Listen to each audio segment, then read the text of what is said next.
we recommend listening to the CW Pod with a glass of Steeple Ridge Bourbon. Grown, distilled, well-rested, and bottled in Erling, Iowa. Now from the Channel Seed Studios, this is the CW Pod, fueled by Steeple Ridge.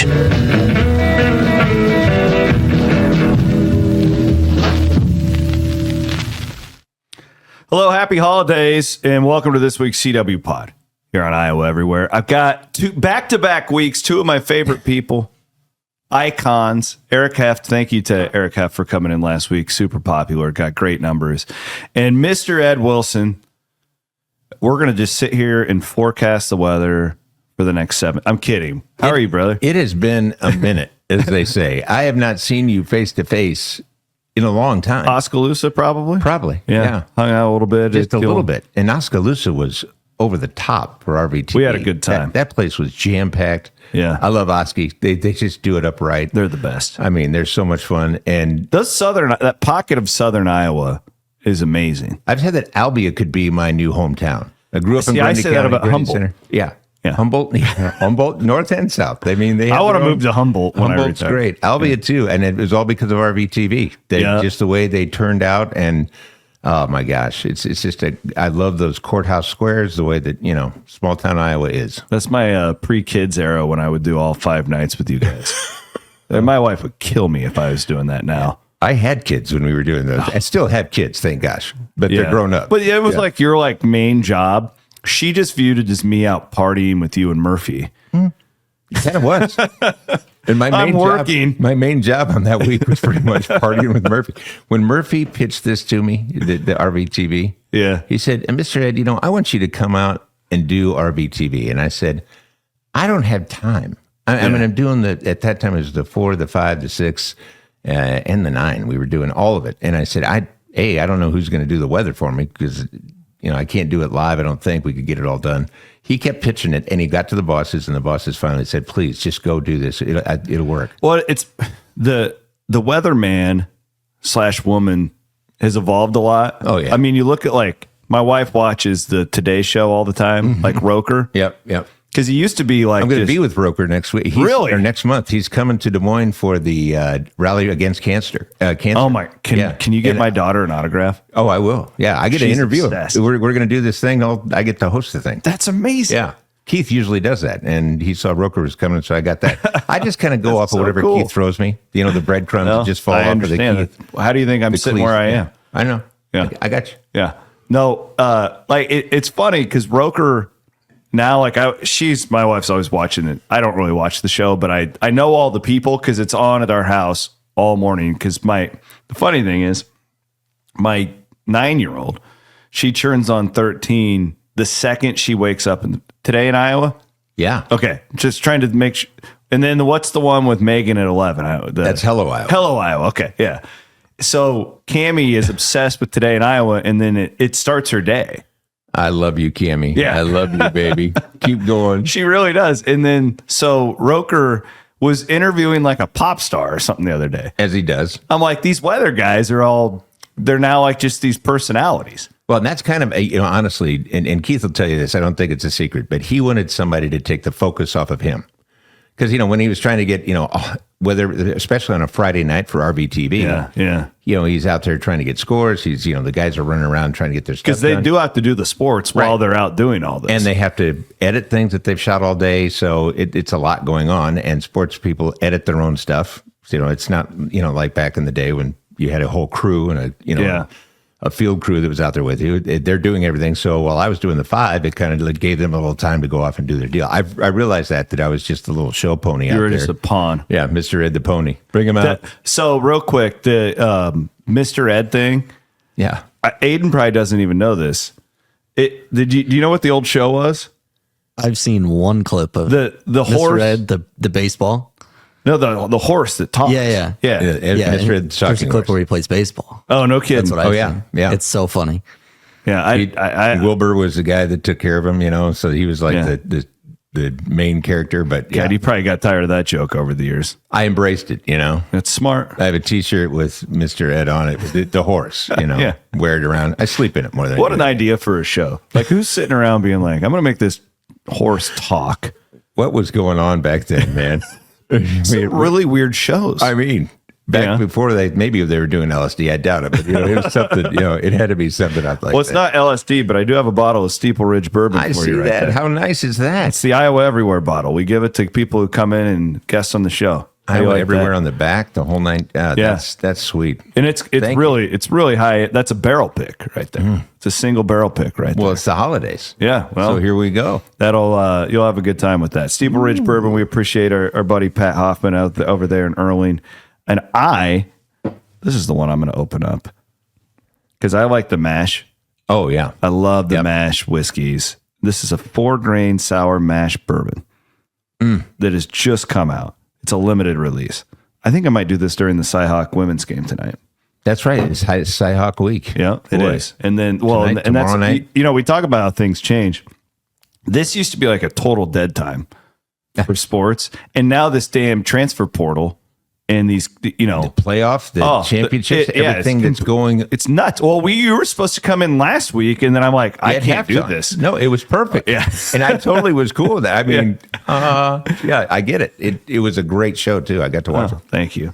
So I want to learn about because I honestly don't really know. I've just hung out with you. Mm-hmm. I've never really got to pick your brain. Like, when did you want to be a meteorologist? Where did that start? It's interesting. My grandfather, my mom's dad, was a meteorologist in World War II. So he was, and he was. Was he overseas? Nope, he never was overseas. Okay. He was in Chicago, flying planes in and out of their airports, and then went to D.C. and actually worked out of the headquarters there for basically watching weather for aircraft and things like that. But this is the beginning of radar, all this kind of stuff. So he also was a chemical engineer. He graduated from Iowa State University.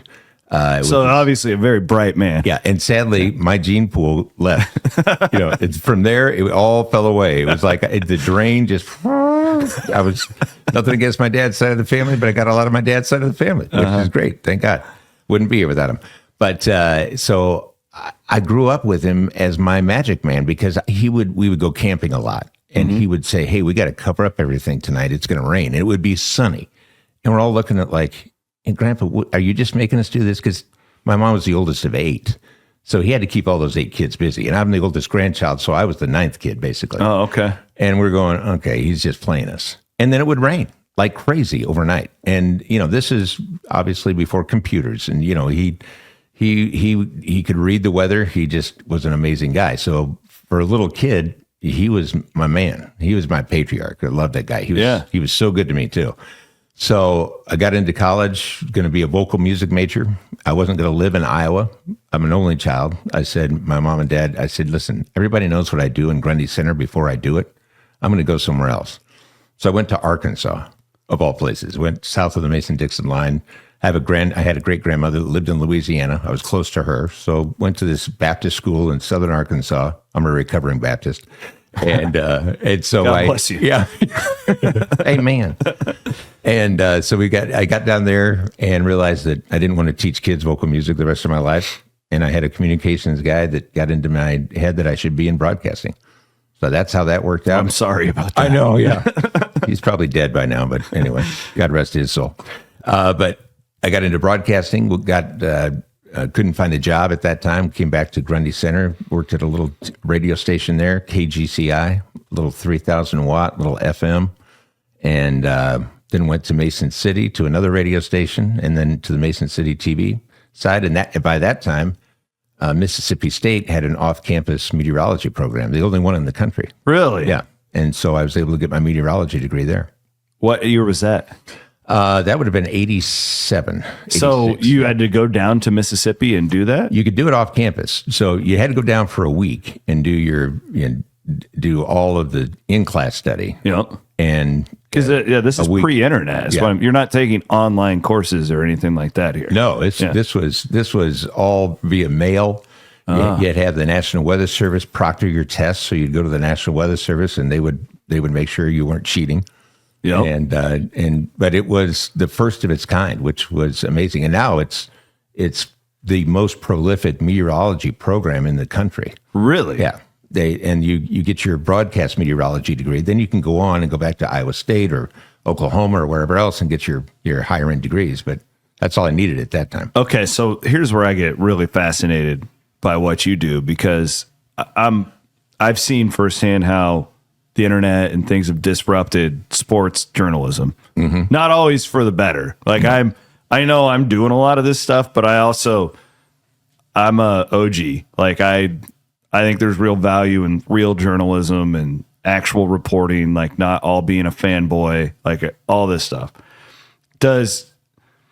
Is the internet, and while you have better tools, like, is it made people better meteorologists, or have we gotten lazier? Like, is there an answer to that? I think and being here for so long and living in Iowa my whole life, so other than my dad was in the Air Force, so I came here when I was 3. Yeah. I was born in Mountain Home, Idaho. You want to know the whole story, Really? Mr. Ed? Yeah.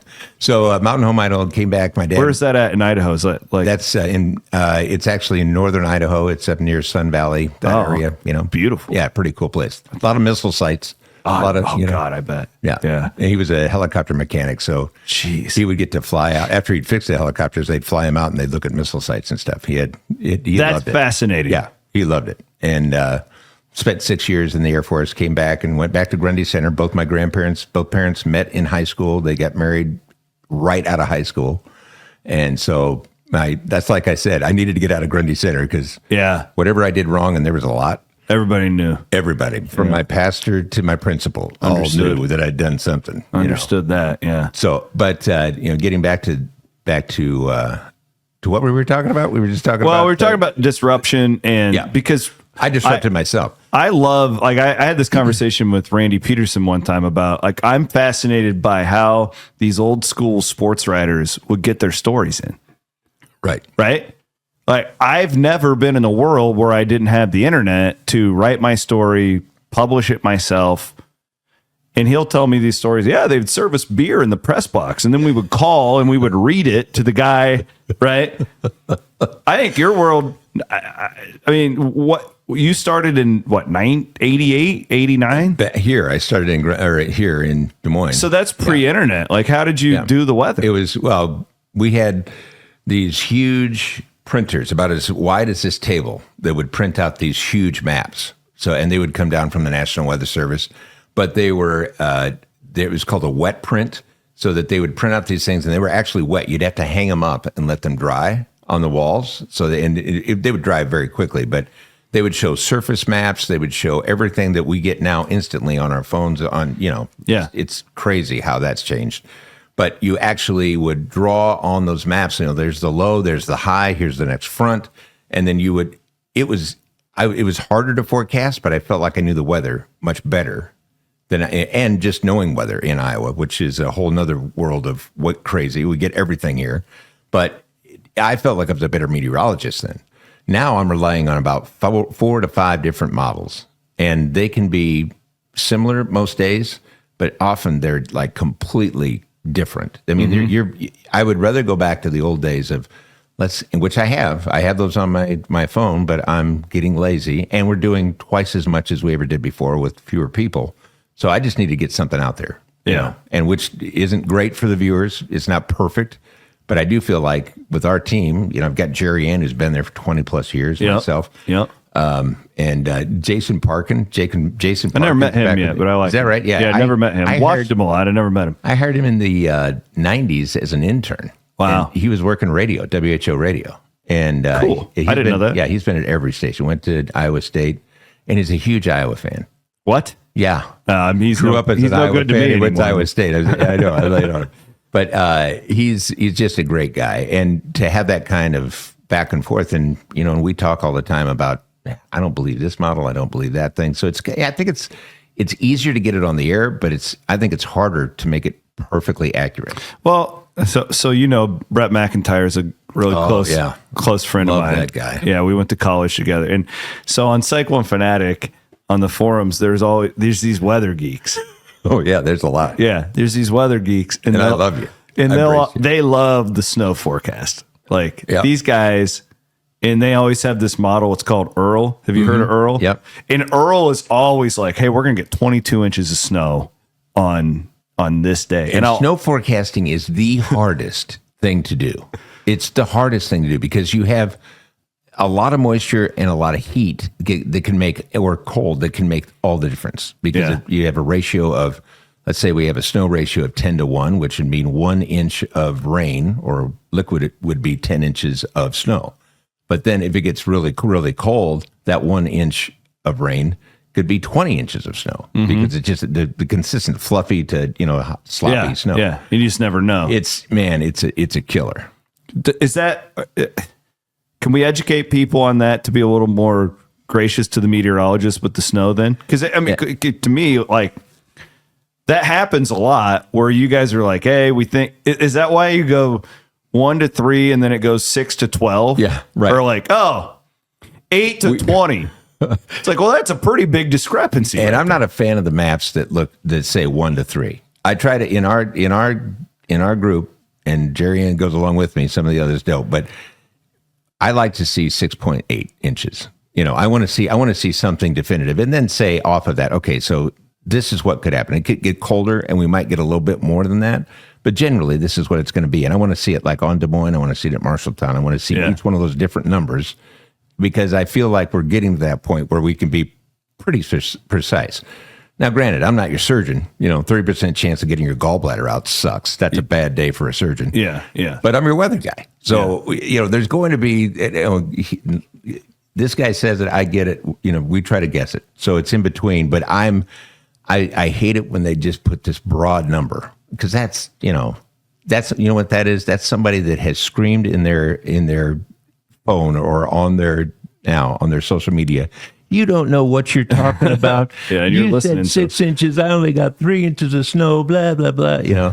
So that's where that comes from. You got to get a hard shell on you. Yeah, if you're doing weather. The weather in Iowa, you mentioned it. Are we? I assume in meteorology, you kind of want to get to the big markets. Is it the same thing like it is in sports? Like, yeah, I mean it's like broadcast. I mean, all right, so like the meteorologist in Iowa doesn't get paid more than the one in New York, even though the weather's a lot more difficult to. Well, maybe not New York. That's not a great Phoenix. I feel like you don't have to be a great meteorologist to be in Phoenix, right? Although they have their own weathers, and whether you believe in climate change or not, I don't want to go there. Okay, I don't want to get into that at all. But it's easier to. Here's a better example: San Diego. Okay, our buddy Bryce Miller, who lives in San Diego. When he moved down there to work for their paper, he was at the Des Moines Register. For those who don't know, one of the best sports writers I've ever read. Phenomenal. Yeah, and he's a close, good friend. I would, and that's without bias. He is one of the best. We got to see him at the Sweet 16 last year. Yeah. San Diego State was there. It was awesome. We had a little reunion with him. It was great. I just saw him over Thanksgiving. He was back in town. I saw he and Bruce and his mom, and it was so good to catch up for a minute. But when he moved down to San Diego, he said, "Mr. Ed, why don't you come down here?"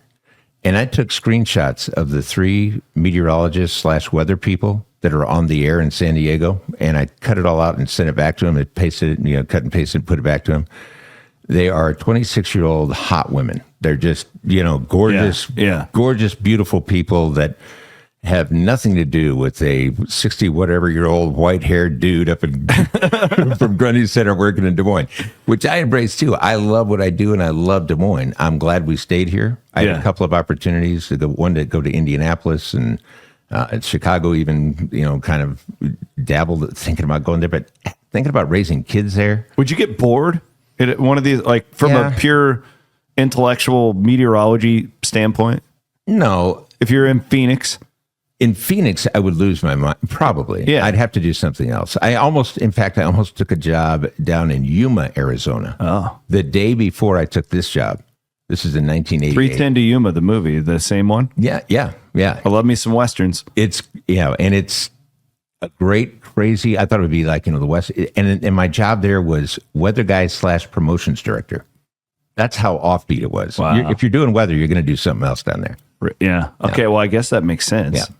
When did, in your career, when did Ed Wilson turn from the meteorologist to a personality / meteorologist? Well, I think that was always in me. Okay. When you go to a small school, you do everything. I played football all the way through. I was on the tennis team. I wrestled for a couple of years just to try to get in shape, and I blew out a knee, which is really dumb. And when you're starting wrestling as a sophomore, that's a bad idea. Yeah, that's a really they got some years idea. on you there. And they were good wrestlers then too. They got all the tricks. Well, these kids that started at 6, whatever. So you got to be an ox to just start when you're that age. Right. Yeah. It was crazy. And, kids with no neck. They just come in and it's like, and chins that, look we all know the type. Yeah. Looks like a knee came out of their chin. If you're at a bar and it's after midnight and you see that guy, you get the hell out of there. I know. Yeah. Or you want him on your side. Yeah. You just So there's, but I was into music. I was into theater. So I was, I did it all, but I really loved doing the theater stuff. I was a ham bone anyway. So that helped me get into to communications and broadcasting. But I do comedy with Willie Farrell, and started doing that like 30 years ago. I did a series of, when I was doing reporting and weather at the same time, I did a series on comedians in Des Moines that are making it big. So it was Willie Farrell, Ben Ulan, and another guy named Gavin Jerome.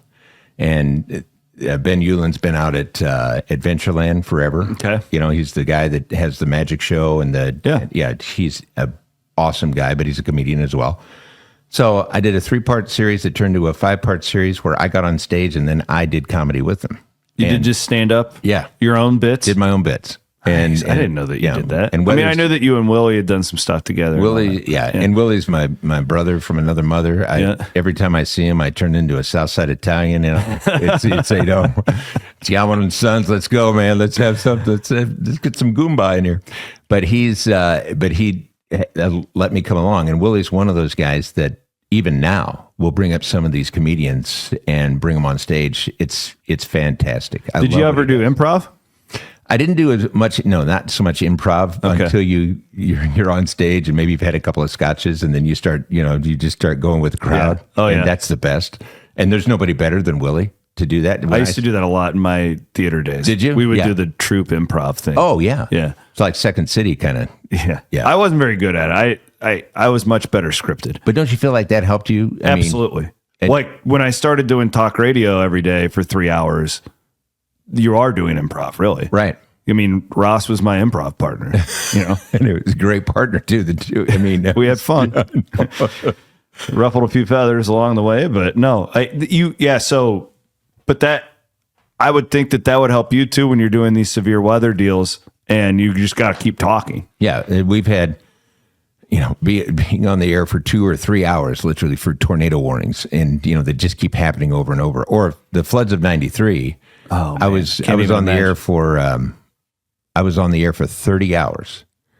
And I'm not kidding. We had a couple of breaks to go to the restroom. The lights had gone out by that time. So we had nothing to do but talk and bring in, video that somehow we had. I think we had a generator that ran just our emergency lights, a microphone. So tell me about that. Camera. The lights had gone out in the same studio where you're at now? Yes, same studio. So when the water plant, was taken over by the flooding, that knocked us down. We lost all power across the city. We also lost our generator because it was a water-fed generator underground that kept it warm or kept it cool. Didn't have a radiator on it. It was a big engine. But when the water supply stopped, our generator burned up. So we had to bring in like a generator on wheels, and I don't even know how it all got done, but it did. But we didn't have water in the station for probably 2 weeks, 3 weeks. Was the station ever under threat, like from the flood? No, just losing power. Okay. I was going to say, like, what are you doing? Like, is there water coming up around you and you're still on the air? Like, we had people out watching it. Keep in mind, I'm 8 at the time, and I'm in Southwest Iowa, so I didn't live through this. So our station is WHO TV is right about a block and a half away from the confluence, actually the Raccoon River runs right behind our station by Central Campus. And so that goes down to the Des Moines River. That's where everything, was inundated. And you couldn't get across Fleur. You couldn't get across even the bridge to get down to Fleur. So it was insane. And we had Bill Clinton.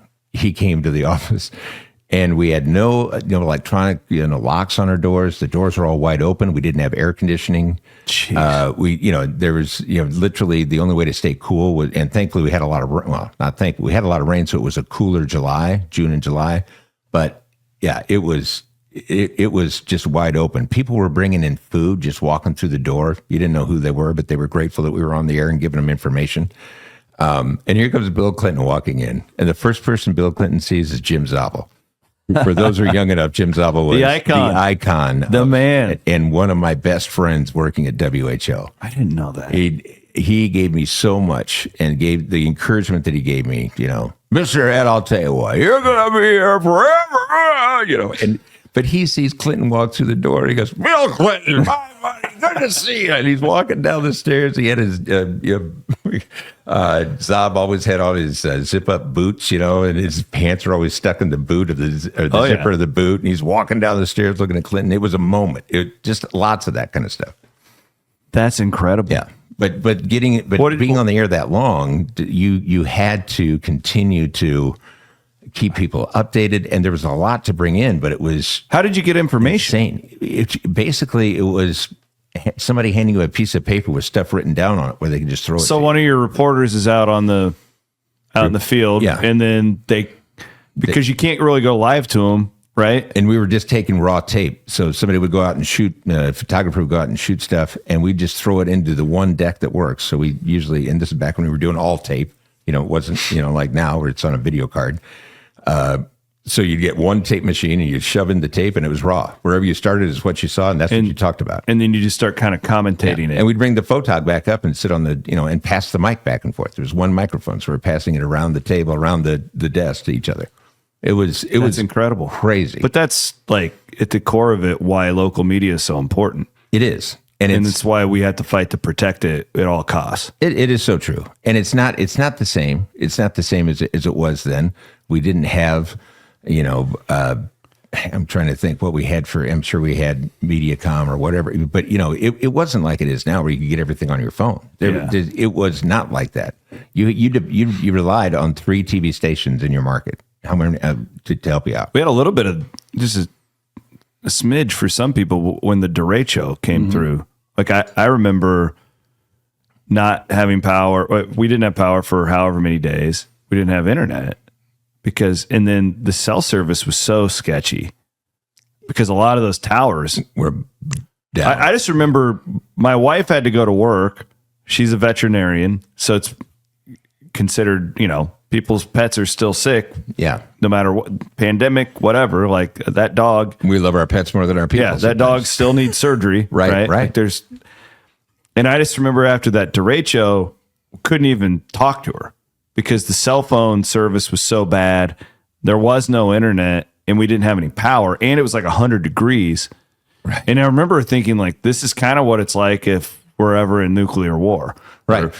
Right. Kind of to go extreme. Exactly. But it's like, this is so different than what we're used to now. End of the world, end of the days, that kind of stuff. But yeah, I think it served us all well to maybe get a glimpse of what we need to do to be prepared. A lot of people weren't. During the floods of 93, we were talking about city, state, the country trying to, and federal government trying to come together to help us. And they don't all work together very well sometimes, but they all work together really well. So during that whole 93, that whole flood of 93, one person died. It was an Army reservist that actually accidentally put up an antenna off of one of his trucks into a live power line that he didn't think was going to be live, but it was lit up and it killed him. So that was it. But out of all of those people, we had 250 or 60,000 people without water, without power. And at that time, the largest group of people at any one time in the United States, and only one person passed. But it was amazing that everything worked together as well as it did. Did we cope better when we didn't know more? I think so, but also it takes an emergency sometimes to bring people together. It takes something that's that tragic or that crazy to bring everybody together, and that's what really sticks with me now. Sometimes I wish, I don't wish bad for anything. I want everything to work great. But when it works great, I think we get kind of complacent and we don't think about working with other people, and we can do it by ourselves. We're all good. We don't need anybody's help. I just remember that one night right before it felt like the world was shutting down with COVID, and everybody just made like a run on the toilet paper, and like it was like you're knifing people in the parking lot to get some water, and like it was. I wouldn't say I was scared because I'm in Ankeny, for God's sake, but it was really odd. Really, and then, you see, I remember looking in Menards for toilet paper, things like that. Which, and I mean, I go to Menards probably four or five times a month at least. Yeah. And I mean, who does? Who doesn't? Right. Yeah. So, but my wife would say, "Hey, while you're there, can you look for toilet paper?" And I said, "Yeah, honey, it's right next to the nails and the hammers. What are you talking about?" And she said, "Well, no, just look." And I did. I felt like I was the Superman. I brought home two things of toilet paper. Yeah. And it was like what we use at our office. Yeah. The kind of see-through stuff that's like, it feels like tar paper on the. I felt like when the pandemic thing hit, like we didn't work together well. I don't think we did. Yeah. Because there was also a political edge to it. Correct. And a divisiveness of, well, I'm not going to get the shot. I am going to get the shot. I don't need this. You can't tell me what to do, Whereas if you're without power and you're without water, nobody's going to tell you. You can't say that, I can go get my own. I don't need to have water. I don't need to have power. Mm-hmm. I need both those things. So when Bill Clinton walks in, what do you do? It's all right. So I'm standing there and I'm thinking, wow, the president. And I actually met Reagan. He came back to do old WHO guy. Yeah. He came back to do a thing for, I think it was Zabel's 50th anniversary at WHO. Reagan came in, and so I got to meet Reagan. I got to meet both of the Bushes just from being in television. And that's so cool. Yeah, back then we have a studio where we're now, you couldn't do it now, but there's a big double doors where you could drive their limo into the studio, and they didn't even have to get out of the car. Really? This was after Reagan was shot. This was, when I'm sure that both Bushes felt like somebody was going to shoot, but they were the amount of security was crazy. And then Clinton comes walking in through the front door. There's no locks on it. He does have a security detail, but he's just strolling in. He just comes in, like, is he wearing a suit? How y'all doing? He had, I think, on maybe a blazer, but no tie. Did you go a little more cash given the circumstances? Yeah, totally. Yeah. But I think if Reagan would have been there, if Clinton, either one of the Bushes, I think they would have had ties on, maybe. I don't know, but Clinton just came in, just strolling in. Did he go on the air? He did, yeah, and he was on WHO radio for a long time. He was Jan Michelson. He was on with him for a long time. Man, I'm so fascinated, and it just inspires me to support the local media scene. Hearing stories. So when the pandemic hit, Joel McRae gave us all mandatory, like, we can be on the roads badges, because we didn't know what was going to happen, right? Like, they thought maybe it would be a deal where it's shut down, and if you were on the street, you could get arrested, or right? Like, there was a point, I don't know if like the general public, did you get one of those things where it was like, I'm a necessary to society badge? No. Because I said to McRae, I was like, we had just been laid off. Like 3 months earlier. I know. And I'm like, okay, so that whole process, by the way, when Keith was on vacation and I see this all happening, and you talk about local media and how those listeners came together and said, you cannot do this. Whatever your corporate deal is, whatever your, big bosses are telling you, they don't know. They don't know what this means. And that's where it was so powerful. And the generosity of people, but also just the validity of what you're doing is, you can hang that on your wall for the rest of your life. Yeah, it's great. It is so powerful, and it's also why, like, a great example of why people in New York don't necessarily know what's going on in Des Moines, even if they own the company. Right. Most don't. At one point, we were owned by the same company that owned Hoover Vacuums. It was it's called Local TV LLC. Yeah. It was a conglomerate that owned like 15 or 20 different, and maybe more than that. But then it breaks my heart because, again, I'm a writer to the core, and like, Gannett being owned basically by a hedge fund now. Right. It's like, Well, we were New York Times as well, and that was a good time for a while. Yeah, I didn't know New that. York Times owned us for a while. That was actually a pretty decent time, and in Nexstar is actually a broadcasting group. The guy that started it, Perry Sook, he's been in broadcasting his whole life. He was on TV. He knows TV, but it's been splintered out and into so many different things that you feel might be of value. It looks good on the surface, and then you buy it, and then it turns into not what you expected. Yeah, and then the rest of the company has to pay for it. It's understood. It's just what corporate world is.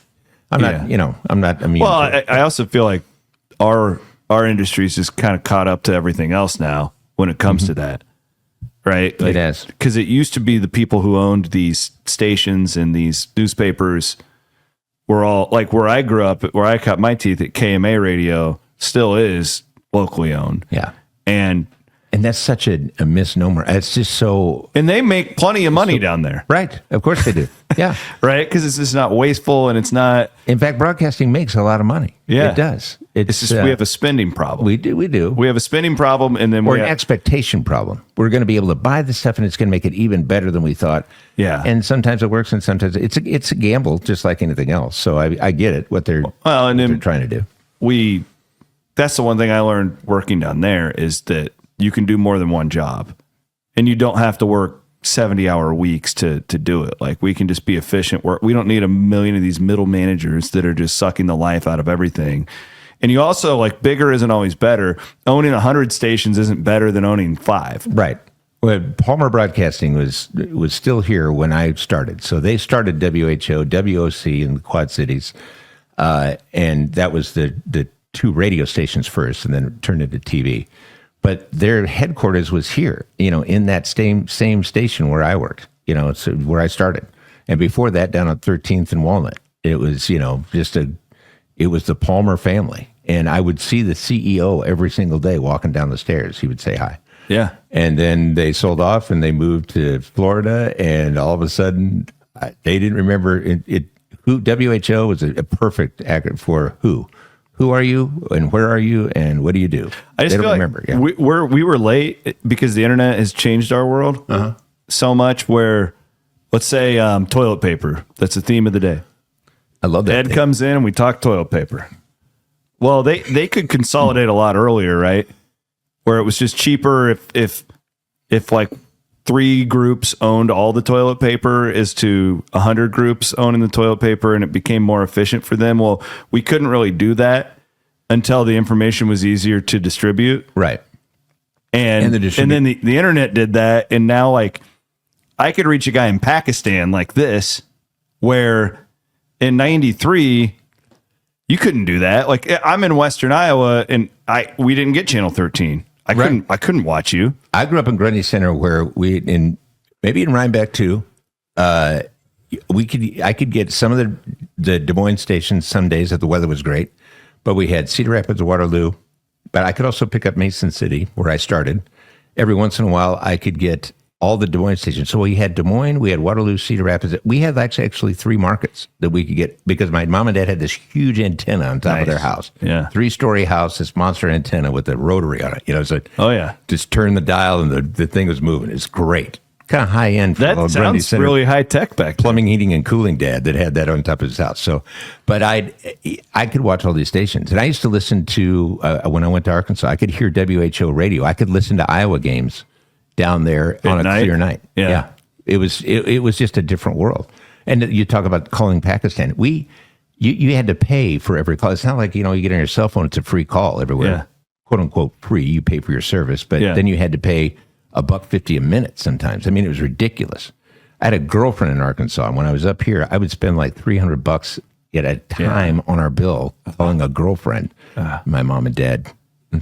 I remember that. Yeah, if you didn't have the same second and 3 numbers, it was long distance. Right, it was all long distance. So even in Iowa, phone bills would come in, and you just wait for mom and dad to yell at you.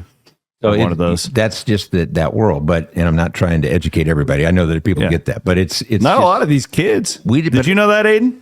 That when we even first got cell phones, if you could only talk for free after 7:00 at night.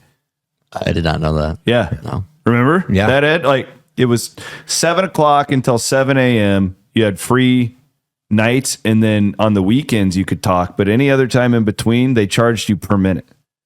That's dumb. It was crazy. That was when I was in college, because I'd have to wait to call home. Right, yeah. Which for me, that was okay too. I didn't. My parents, although I was down there, it was on a pay phone. That's how I talked to my parents.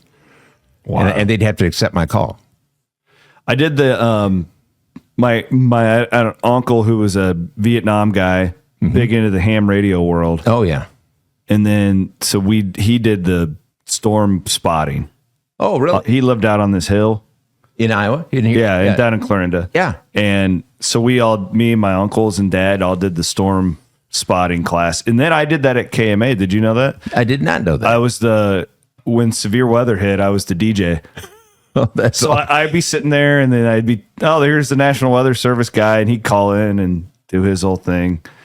And then it really kind of terrifying that I was kind of, because we're in that weird pocket where we're Omaha and Des Moines. I know. But nobody really watches out for us. Right. Right. Because there's still places like that, in that in between, Kirksville, Missouri. So they're down just over the line. They're literally in our viewing area, but they get Ottumwa. I think, Ottumwa still has a TV station. So so does Kirksville. It's probably just gutted. They don't do the kind of weather that people need to stay safe. Yeah. So when we have tornadoes, I make sure to include Mercer, Missouri. put that county in there. Yeah. Because it was a big deal. I mean, a big part of my job was, 2 a.m. being there doing the storm warnings, and by God, people were listened, because we were the only media that was doing that. Absolutely. It could make your career. Yeah. I actually enjoyed a great storm, I really enjoyed it. It was kind of like breaking news. It gave you the little... Yeah. Gives you that... got a little hairy when there were tornadoes, like real tornadoes around you, and you're just sitting in there in this glass studio. Get the adrenaline rush. That's so great. The small town, though, that... I have a weird... Because I live up here in the city, but you guys both know this. Like, the small town people, I understand why they're resentful of the city, often, though, because they just feel forgotten about. They do. And that's why, like, the small town media thing, since you've been a part of it, is so freaking important. And I just hope we can find, because our guys down in Albia, right? Like, Joe and the guy, like, we have so many of these, like, they're the best run media companies that you can find, these, because they take every resource and they get the most out of it, and they're efficient, and they treat their employees phenomenally, and they do great coverage for their area. What they do down there is a gem because of Joe. And he's kept that thing together. It's amazing, and he doesn't. And part of the reason we went to Oskaloosa for RVTV this year is because Albia, I mean, what they have done over the years, they brought a circus to town, an entire circus, a few years ago. They've done so much. Lee Greenwood came, did a concert. Never forget that. I mean, that was amazing. Keith is like on stage crying, introducing Lee Greenwood in the fog. Out there, all these veterans are waiting and forever to get up. But I mean, what they do, this Welcome Home Soldier monument that they have down there is amazing. So cool. That's so cool. There are a few people like that truly, truly care, and they love it, and the sports too. Yeah, these kids. Amazing, and the sports coverage, they do a great job, and I love their country music, man. That's my kind of like old style. Oh yeah, it's who's your favorite country artist today? All time of all time, I would say probably. Man, I go way back. I have so many different ones that I love so much, but I think George Strait. That's my. I loved you. Yeah, he gets two bottles of whiskey. But growing up in Grundy, I worked. Our family had a hog farm, so I worked out on that. I lived in town, but I was, Yep. I think my grandparents all made me do the worst grunt jobs just to make sure I didn't stay. That I was going to go to college. Okay, you're going to go to college, okay, right? Because you don't want to do this the rest of your life. But I still love it. In fact, I have a better love for it now than I ever did when I was living there. We would on spring break in college. My buddy Wags, one of my best friends, was a hog farmer. Oh yeah, Century Farm, and his dad would give us $1,000 for the week, and we'd go out and shovel all the shit out of the barns. Yeah, that was when Now they got technology. You know, our friends at the pork producers, they got all kinds of good stuff to keep those things clean now. But back 25 years ago, that wasn't the case. Yeah, our farm was... You just had to go out and physically scoop all that shit out of there. And I was lucky because even at my... growing up in the 70s, you know, and graduated in 82, but there we actually had a hog confinement. So all the shit went down into the hog confinement, into this great big vat that you had to pump out. So you were walking through it necessarily, but it was still great. It's amazing I ever got a date. Because you're working in there and you smell like a pig it doesn't matter how much or whatever you use to shower with. No. It's just clean. It's in your nostrils. Yeah, it's clean pig. Yeah, it's amazing. That like literally it sticks to your hair. Yeah, like body hair. Oh. It was everything. So one of the greatest stories of I won't go too long. No. So I want it. I'll bring it. My job was to pump out the shit out of the bottom of that hog confinement. So I'm out, and this is always it's even worse than what I was doing. I worked a lot in the summertime, so I don't think I ever did. So the heat too on top of it. So I'm mowing one day, and I've got the headphones on. You know, at that time a Walkman, like a Walkman, and I've got just shorts on, trying to get a tan. You know, and trying to do whatever. So I'm mowing, going around this big acreage, and at that time they had a jet pump on the back of a John Deere tractor. So they had like a 2040 John Deere tractor sitting there with a PTO shaft running this huge jet pump to pump out all of the not the solid, but just the liquid crap. Yeah. So once it gets down to the solid, and this when I say pumping it out, was going down actually toward a creek, and this huge sprayer was just spraying crap out, you know. So and then you move the pipe every once in a while to make sure that you're fertilizing your land, and your glands. Anyway, so so you knew that it was getting to the hard stuff when the sprayer would stop. Well, it was very important to get down to that pump before the pump would burn up. You know, so so I'm kind of like, I'm a dumb, piece of crap, idiot, 16-year-old kid, and I'm on the mower going around, and I see, not really paying attention. I see the sprayer stop, so I go, crap, I better get over there, and I could run faster than the mower would go. So I'm running across the gravel road, get over there. I see this rubber hose that hooks up to all these pipes, these aluminum pipes. And it's on the back of this jet pump. And as I get up to it, it's just going boom. It's getting bigger and bigger and bigger. It looks like there's a hog is stuck inside of it, and it blows up. I'm standing maybe 20 feet from it, and it hits me. All the shit. I mean, in my eyes, my nose, my mouth, everything, all the way down. All he had on. Can you still smell it? Oh yeah. Oh yeah. Every time. You don't forget a moment like that. Yeah, and I would hear these guys, so it smells like money to me, and I said, really? Not to me.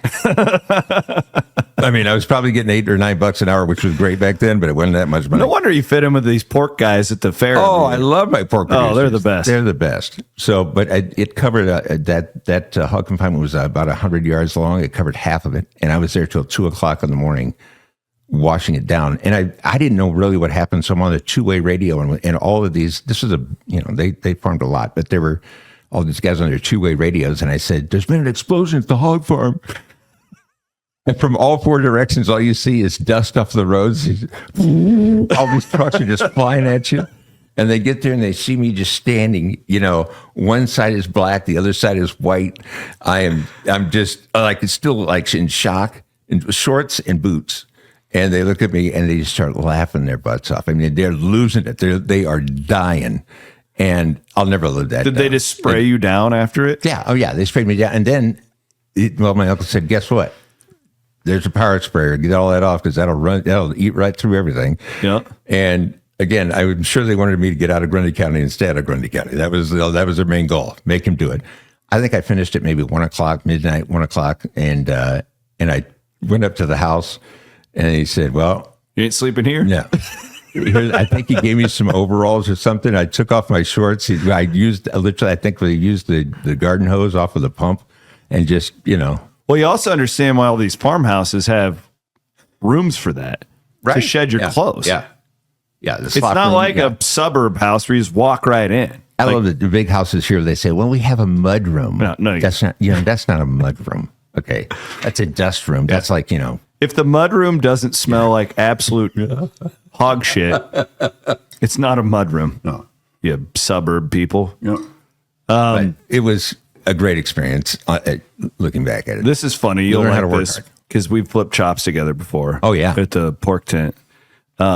My first year doing this, and I'm really young, just coming back up here. I'm in low 30s. I don't even know if I'm 30, to be honest. And I don't really follow politics, like whatever. I'm just, all I care about is the Cyclones and Cyclone fanatic. And I don't have kids, so everything I do, it's like 15% husband, 85% I'm working to build Cyclone fanatic. It's it.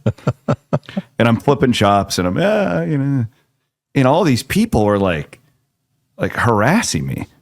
And it's like they're being really rude. These people walking by and they're making Snyder at the pork tent. Yes, and it's just weird. Like they're yelling, like "screw you," and like just. And I didn't realize that I'm flipping with Steve King, the controversial senator, who took his Caterpillar and rebuilt it out in his field. I didn't even I noticed that like there were some people around, and he's very popular with the pork folks. Oh yeah, But there was just random people that would walk by, and he was a love-hate dude. Yeah. Like you either loved the guy or man, he was polarizing. Yeah, he was. Yeah, he was nice to me. Me too. I didn't talk to him. He hadn't saw him clue like that. who I was. I think I saw him at the fair when he was, it's the other great thing about the Iowa State Fair, all the politics that happened there that you just don't really realize that Iowa, especially when the caucuses were a thing. Yeah. Man, you had everybody rolling through there. But yeah, I think that's where I met him the first time too. I just never forget. And I'm the dumbass that didn't even know that I was standing next to a congressman. Like I was just. Well, that's the great thing about they were like coming to see me. I'm like, what? None of these people knew who I was. Yeah, you could be standing next to, Farmer Joe or Jane, and next to you is, Obama. Yeah. You didn't have a clue. It was crazy back then. Yeah, and still is. So I wanted to ask you, what do you think about these? So we got these influencer storm chasers now, and we've got the Twister movie that just came out. Which I loved, by the way. I did. I thought it was really good. Yeah, it's hard to do the sequel, and I thought that they did a pretty good job. There was a lot of things that would not happen, on a typical day, but that's cinema. You got to make it. Well, man, I mean, it's unbelievable the amount of tornadoes these people can see that close. Within 20 minutes, it's like 6 of them. I had to do a dissertation on tornadoes. I went out in Oklahoma and sat with a bunch of people I didn't know for about a week. Saw nothing. I mean, nothing. And we thought we had everything set up, diagram perfectly. We thought we were right. It just, I got to know some people, and we sweat and played cards a lot. That was it.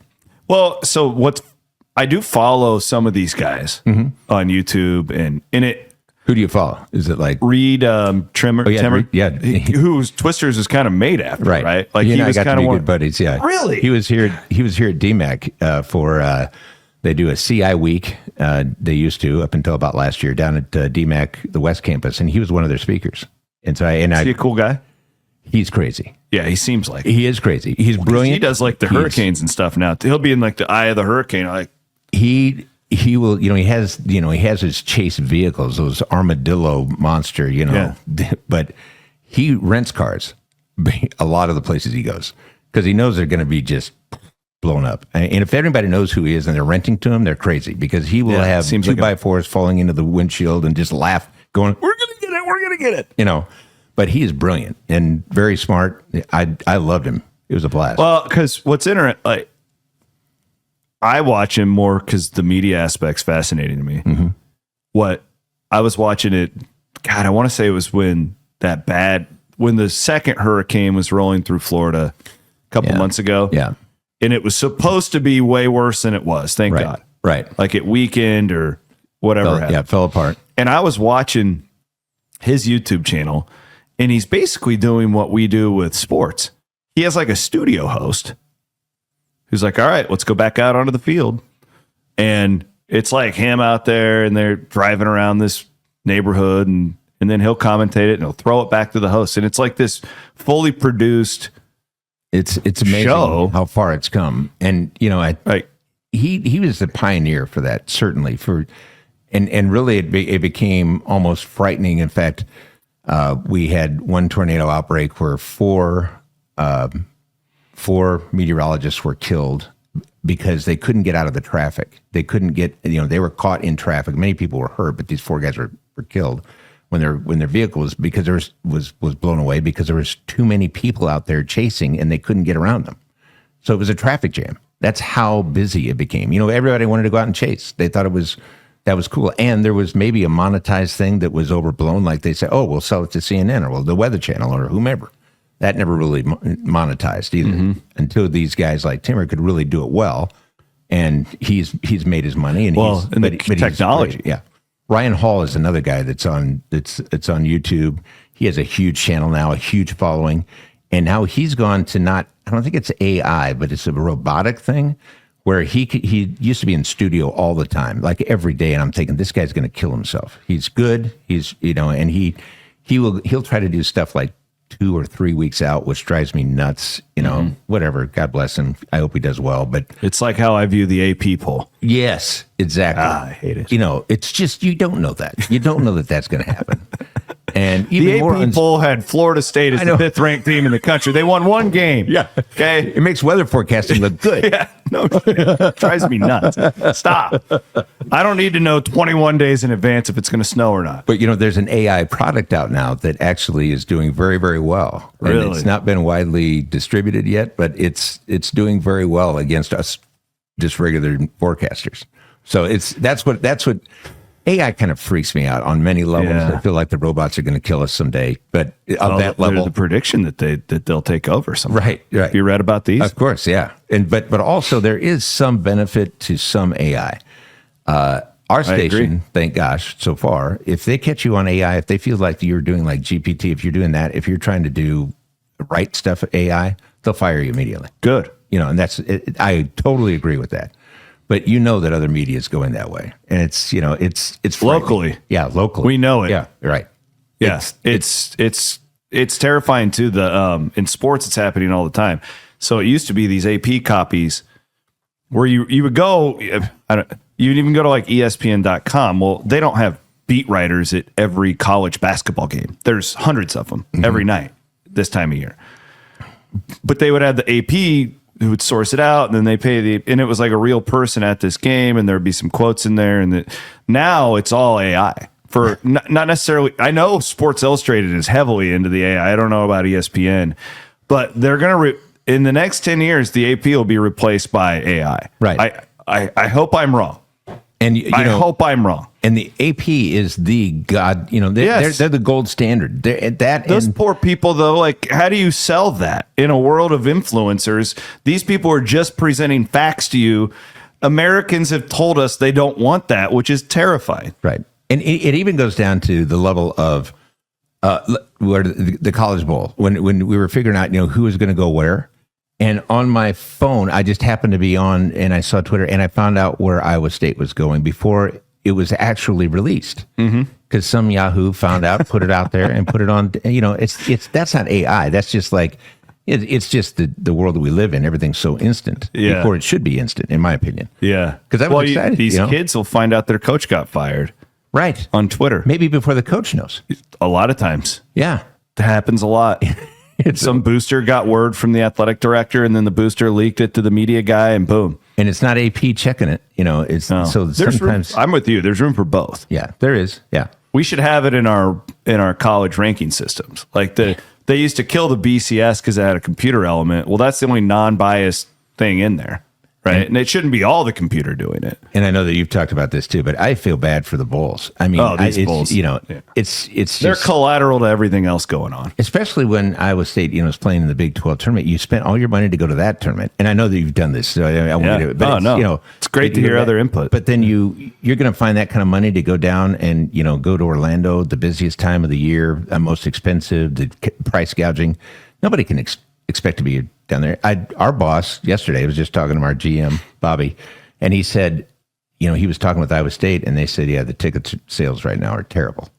It's the third time you've been there. Right. Yeah. Like it's really hard time to be a fan.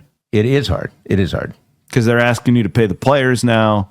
They still need you to donate to the university. Tickets are more expensive than they ever have been. Well, in Iowa, going to Nashville with 3 times whatever it's been. It's not sustainable. So these storm chasers. Yeah. Back to this real quick. Thank you.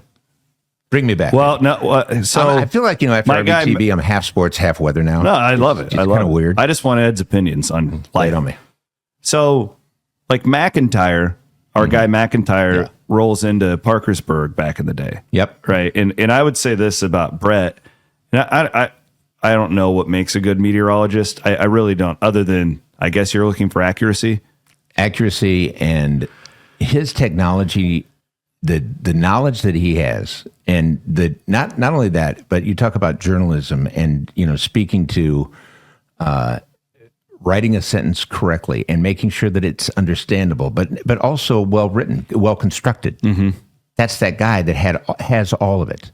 And he also came very scientific too, right? Oh, like, yeah. No, I mean, totally. And, and his wife, Jessica, too, has her hydrology degree. They both went to Iowa State. Yep. And she works with the DNR, and he's now with the Polk County Emergency, which breaks my heart because, I wasn't going anywhere. Yeah. And that I know of yet, but, whatever happens. But he got that, and it was just, it was killing him. It was a soul suck to be there and not doing exactly what he wanted to do all the time. So and they just, whatever, it broke my heart. So he has this famous video when the Parkersburg tornado hits and he's out chasing it. Yeah. And I guess I go back to these chasers because like a guy like Brett knows exactly what he's doing. He does. Yeah. I need to be on this side of it. I need to be, okay, I got to get over there. Like there's some feel to it from what I understand. Like that sometimes they're unpredictable, whatever, but there is a technique. I did this when I was at KMA, right? Where I'm calling in. All right, I'm on the east side of Farragut and I see a tail. I have no idea. Now, and I did do these like. What year was this? Was this like 09, 08? Yeah. Well, I mean, the radar was pretty good back then as well. I mean, so we actually, if you could even see radar, have somebody that knows how to read radar. Well, I'm rolling through and there's like a sheriff there. I'm with the media. Yeah, I have no effing clue what I'm doing. Right. These chasers kind of have glorified the tornado. They have. That didn't probably exist when, I think there's always been a fascination with it, right? Right. But have these guys endangered people just because they're showing you? It's a hard call, and I leave it. I mean, the National Weather Service gives the warnings, and we transmit it. So that's our job. When we have a tornado warning, we go on the air, and that means the National Weather Service has put out a tornado, and we stay on the air until that tornado has been, that tornado warning is eliminated. But I've been on the air and I'm looking at this and I'm going, okay, there is no in-out shear on this. There is nothing there to tell me that is actually a tornado. There's not a spotter out there. And at night, you can't spot tornadoes, And by the way, if you're chasing, don't go out at night. It's the worst thing you can do. But you can't see it. And sometimes they're rain wrapped. So even with spotters, which is essential to see what's happening, it's not a tornado. And I want to say, and I've done it on the air a couple of times. I said, okay, you're not in harm's way. And now we have the Weather Channel where we have the separate 13.4 that you can go to if you can find out where 13.4 is on your that's difficult cable, whatever on our computers, or we'll stream it. But we can get off the main channel 13 and go to that. Yeah. But it's so frustrating because I think everybody is trying to be maybe as cautious as possible, just in case. And, this year we've had 122 tornadoes. It's a record. 122 confirmed tornadoes. And it's a record for the state of Iowa. But a lot of those were not, thank God, like Greenfield, talk about Greenfield. Jason Parkin was driving in on Greenfield right after it hit as a chaser. Really? Yeah, with Lee Rouse, our chief photographer. Lee's fantastic. He is great. I love him. One of the best. Yeah. Grundy Center. Really? He and I grew up in Grundy Center together. Yeah. I've been there 37 years. I think he's been there 32. Something like that. My claim to fame in Clarinda is the great Dan Winters. Dan Winters? Yeah. Clarinda boy. Love that buddy. Yeah, he's the man. I just saw him the other day. I need to get him. I want to get him in on one of these. This is the other thing that kind of, so I'll get first, let me talk about Jason. So he gets in there, but he knows where he's going. He knows what he's doing. And he gets in there and all you see are people being pulled out of their houses. There's an ambulance. There's, first responders. Everybody's there. So that was, thank God we don't have that all the time. But I think that those kind of things freak out the National Weather Service. I hope I'm not speaking out of line here, but this is what I feel. that they want to warn almost everything just to make sure everybody's safe, and we've seen a lot this year. So there's maybe a hair trigger finger on this thing that they all want to make sure that we're staying safe. But there are times where you just know it's not that bad. What about the theory? I'm going to throw out a couple of theories. Yeah. Which I know are hoaxes, but I'm going to let you say it. Okay. That you guys will crank up the snow totals just to get ratings. I don't do that. Nor is this is the other nice thing about where I work. At no time has anybody told me what to forecast. No GM has come to me, no news director has said, hey, we need to get a few more viewers, right before the 5 o'clock, before the 6 o'clock news. Can you just go on early? We're going to do a little promo or something and say 7 inches guaranteed. We're in cahoots with a grocery store in town. I've never had that happen. I know other guys in the business and women that have had that happen. Really? Where their bosses have come in and said, hey, listen, we need to pump up that blizzard. Make sure you say blizzard. Week. We need to have a tornado threat. Well, this is the criteria for blizzard. This isn't a blizzard. No, that's all right. Just mention it. Just say the word. It's like, what are you talking about, man? And thankfully, I've never had anybody do that. And I would throw back at them if they did. But it's crazy. What about the guy or gal who calls in because they're pissed off that Wheel of Fortune is being interrupted because of the tornado warning? You want to get a death threat? You know what? Just interrupt anything over Wheel of Fortune or Jeopardy. Really? There's a lot of folks there that hold that Jeopardy, as more sacred than church. They're going to be watching that, and if you screw that up, Ed Wilson, we're never watching you again. And it's usually this one. I have this part of my comedy that I do. I read stuff that people have sent to me, so I don't have to write this material. It's the best material. I was out. You were sitting there during this one guy couldn't remember Wheel of Fortune. He said that Vanna show. you interrupted the last puzzle on that Vanna show. Why don't you go to hell, you son of a bitch? And I don't remember to watch you again. He's laying it out to me. He says, he's never going to watch me again. Go to hell. And it's like that, and screaming it onto it. This wasn't an email. It was a telephone. It was a phone message back in the day when we had phone messages. They were the best. Gary Amble was a meteorologist I started with here back in 88, and he went to Kansas City. He's now retired, but great guy. So nice. Just a blonde-headed, blue-eyed, all-American dude.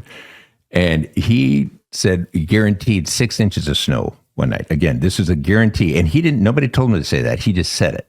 And I'm so glad that I was working with, but I didn't do that forecast. I was with him I think I was doing weekends. He was on his own. And we got like a half inch of snow. So all these people, had gone out, they bought new snow blowers. They were out there buying shovels. They were getting everything. And that was another email or a voicemail that came in and said, that Gary Amble, when do you think you can fire that son of a bitch? So it's it's probably the Facebook message now. I feel like you get the best characters. Oh, I feel like that's the case with me. Facebook messaging, yeah, and and DMs and all the stuff that comes into you. That's honestly, I can't even get to it all. It's and this is a thing from my experience of coming from. We used to type out all of our, and whether people don't use scripts, so we just ad lib. Obviously, you could tell that on the air, right? But when I was writing, you'd type everything out on an IBM typewriter, and you'd do it to three pieces of paper that were all stuck together that had carbon paper in between. So you had one copy for one anchor, one copy for the other anchor, and another copy that ran through a teleprompter that was on paper. Wow. You taped all the paper together, and this teleprompter was a treadmill with a camera sitting on top of it with a little light. So you go along, and then the paper would rip, and then you're screwed because you're not going to have a teleprompter. You just got to read it off your paper, which also made you a better ad-libber. You help those improv classes pay off at that point. Right. So from where I've gone from now to then, to now, just the difference, the levels of technology that has really helped us do our job better. But I also call it wrecknology sometimes because there's just too much out there. I apologize almost daily for not getting back to people because I just don't have the time to get back to everybody. I understand that. Yeah. I do it sometimes at 1 or 2 o'clock in the morning. I'm still returning, Facebook messages and stuff like that. That's what makes you great, though. that you're taking the time to do that. I told you, do you remember this? I came up to you in Oskaloosa this year and I was like, I don't know how you're so nice to everybody all the time. I admire that about you. Oh, thank you. I do love people, and I love, one of the best things I get to do every year. It's kind of like kids say the darndest things, which again was a TV show way back in, whatever, black and white era with what was his name? Linkletter. Anyway. So a little before my time. Yeah, way before I remember the show though. Yeah, I think they may have brought it back. They did. Yeah, and it was like a Sunday night, like 6 o'clock, feel good, funniest home videos type thing. It was a great, and I go way. I'm losing my mind anyway. But it really is the best to do those little kids interviews out at the state fair. Oh yeah, you do that on RVTV a lot. Oh, RVTV too. You bring them up, and they are so hilarious because you just ask them a question. So, what was your best thing you saw today? Oh, well, Mom gave me $1.50 or $25 now, and I ran 2 rides and I puked. Great. I threw up on my sister. It was awesome. But those are the best times. And now we do. I've been there long enough that the people will come up and they'll show me a picture of them with me maybe 20 years ago when they were little kids, and then we do a then and now picture back at the fair, and they're sitting there with their kids. Wow. Which makes me feel like Methuselah over here, I get it. Oh my Lanta. Yeah. But that's the best. And the people I've gotten to meet, that's the best, that's the biggest blessing out of doing this job. I had a moment like that on Friday night. We had a big event in Dallas. And how was it, by the way, down there? It was incredible. Yeah. I just wish the team could have played better. But the people, man. Bowling ball with knives on him. Scadaboo. Scadaboo. I've never seen anything like that. He's unbelievable. Yeah, I'd not seen him before. I'd not noticed. That guy had not going to New York for the Heisman ceremony is criminal. That is a criminal. Yeah.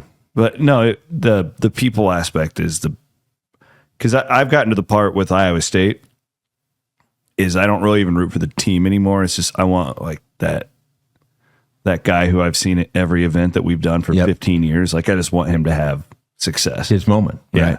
Or her moment. Yeah. That's the best part of what we do. And right now, what a time for Iowa State. It's been incredible. It's just been amazing. I was an Iowa State fan I didn't go to Iowa State, but my whole family did. I was at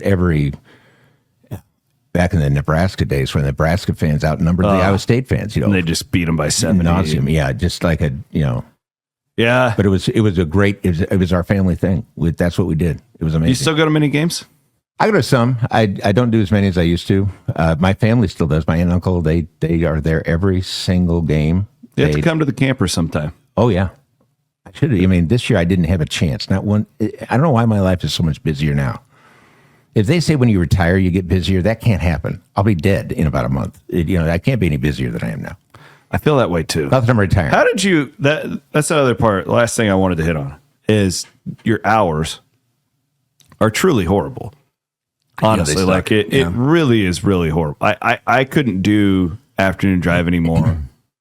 Mornings or at nights? Those people that get up at 2:00 in the morning. Oh, I would just go sell insurance. Andy fails. Yeah, for years. You got to really be passionate. I mean, I did it a little bit at KMA where I had to be in there by like 4:30 in the morning, and that's nothing compared to these early morning TV people.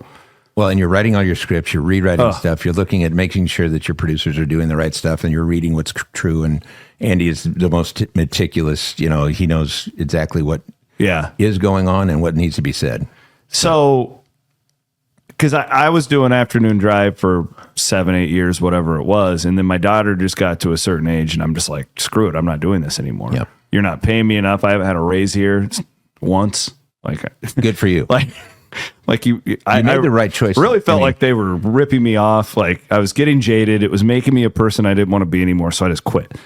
But that, how did you balance that? Was it just having a great wife? Was it absolutely great bosses? Because I always admire you and Keith and for finding a way to still do what you love and be great at it, but your family doesn't hate you too, right? Right. There's some magic sauce there that not everybody can do. A lot of divorced people in our industry. Oh, tons. Yeah. In fact, divorce and alcoholism. Mm-hmm. I mean, it's got to be two of the biggest, we need to have our own groups for that. There needs to be a self-help 12-step program for anybody that starts this business. But many people that have started. But Angela, my wife, we've been married 30 21 years now. And so it's like we clicked. She got it. She had her own business that she ran out of the house. So she was able, as a nanny service, she still runs it. American Professional Nannies, little plug. There you go. She might need to call them up for the summer. Yeah, really. So, but she still runs it. But she's, our kids are grown. But when they were babies, she didn't take time off. She had both. Our kids are 19 months apart. That's great planning, by the way. Yeah, that's brutal. That's God talking to you. Mm-hmm. You're too selfish. We're going to mess with you. Yeah. So it's but I feel you there. She had both of our kids in her laps working out of her home office like 3 days when she got home from the hospital. So I mean so she was able to take them to their stuff. I would get there. This is famous. You do the 6 o'clock, 6:30. You're flying like 190 miles an hour down I-235 to go watch your kid play a half an inning of a baseball game. Yeah. And that was all you got to see. Or the last part of a concert. And you're always the last dude standing at the back of the room, and then you got your tie and suit on, and then you're flying out to go back to work. Yeah.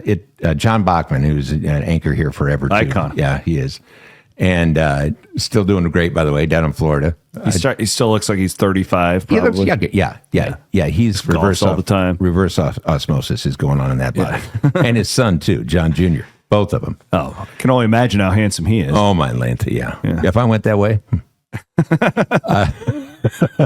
But John, I think you're doing pretty well. You got more hair than I do. John, yeah.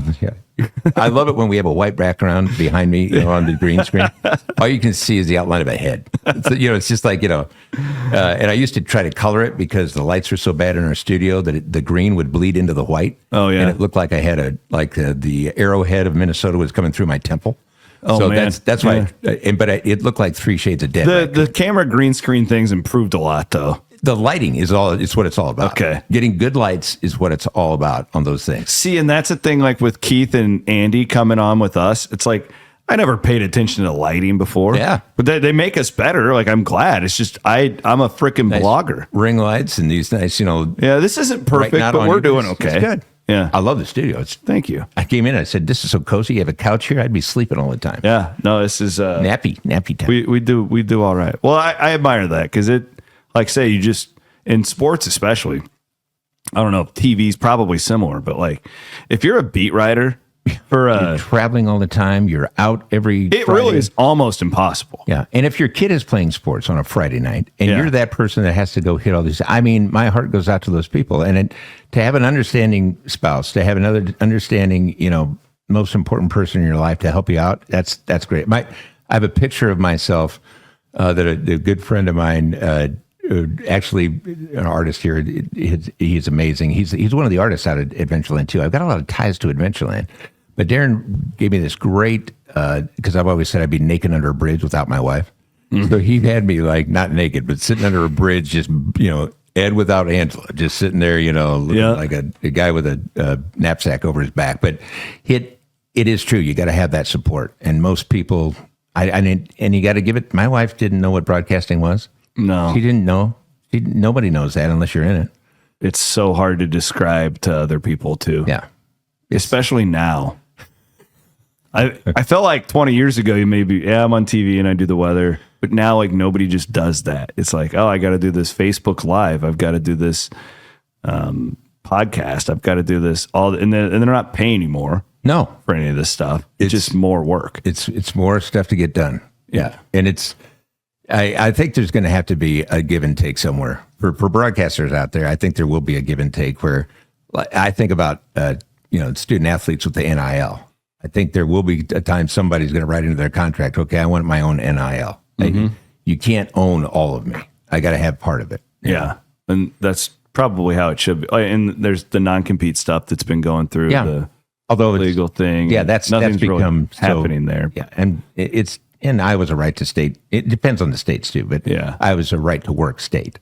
You really can't say you can't go somewhere else and do your job. Yeah. What a deal. Well, I appreciate you. Yeah, me too, brother. Man. I miss you. It's good to see you. Well, thanks. I'm always here. You know where I'm at. You just come here. We'll take a nap. Well, this is... you come on the show anytime you want. This may not be impressing anybody else right now, but man, this is like therapy for me. It's feeling good. Mr. Ed needed to get some things out. This is why I like doing this show. Honestly, this is why I like it, because I can sit and it's not about Iowa or Iowa State sports. Well, back in radio, that's what I felt like, and I said, this is like therapy. You're in a padded room and you're talking to yourself, but you're talking to everybody else. You just tell, back in the day when it was all live, but this is like that too. I think this is a good thing for everybody. All right. Well, once a month, you're just going to come in and we're just going to shoot the shit. Mark it down. All right. I'm in. Up. Woo. He's Ed Wilson. Watch him on Channel 13. Hope you enjoy the bottle of Steeple Ridge Thank you. Bourbon Steeple Ridge, baby. Woo. We'll get him back. I promise. I know this will be a popular episode. I promise this will still be closed until after 10 o'clock. Are you sure you want to make that promise? Trust the weatherman. He's Ed Wilson. Aiden Wyatt producing. We'll be back next week. Oh, we have a special one coming up. Fails and Hassel and I are going to do a Festivus episode. Yes. A Festivus special. You a Seinfeld guy? Yes. Yeah. Oh, God, yeah. Festivus for the rest of us. Oh, that's awesome. Yeah. We've been wanting to do this Seinfeld podcast forever, and we're finally doing it next week. So it's you, Fails, and Hassel. Murphy's not going to be on this. He's not a huge Seinfeld guy. He isn't? I mean, he's watched it, but he's not like... I know Andy is totally... Well, Andy and Chris and I and Aiden just got brought into the mix. We have a text group. The only thing it is Seinfeld references. And Aiden, this is what I love about this world that we live in. Our kids, they love Seinfeld and Friends. Yeah. Yeah. In my office, sorry, behind me, it's posters of The Office, Friends, and Seinfeld. Yeah. I love it. But that's what I love too about this. The technology turning into good technology. The crazy thing about Seinfeld is how forward thinking they were. Oh. And we're seeing it now. Yeah. And here's my wife loves Seinfeld. I love Seinfeld. My wife, I brought her into it, but we still watch all the I will come home and she's just doing whatever stuff around the house and she's listening to Seinfeld. Not even watching it. I just listening to it. That's my dishes mode. Yeah. When I have the kids by myself at night. You've seen my all of them? And it's my comfort in the background. And you still have to stop at the really, really, really funny parts and watch and laugh your butt off and then go back to whatever you're doing. Yeah. There's nothing like it. Oh, it's good stuff. Thanks, Ed. Love Got you, it, man. brother. He's Ed Wilson, Aiden Wyatt. We'll be back next week with the Seinfeld special on Festivus. Thanks for watching.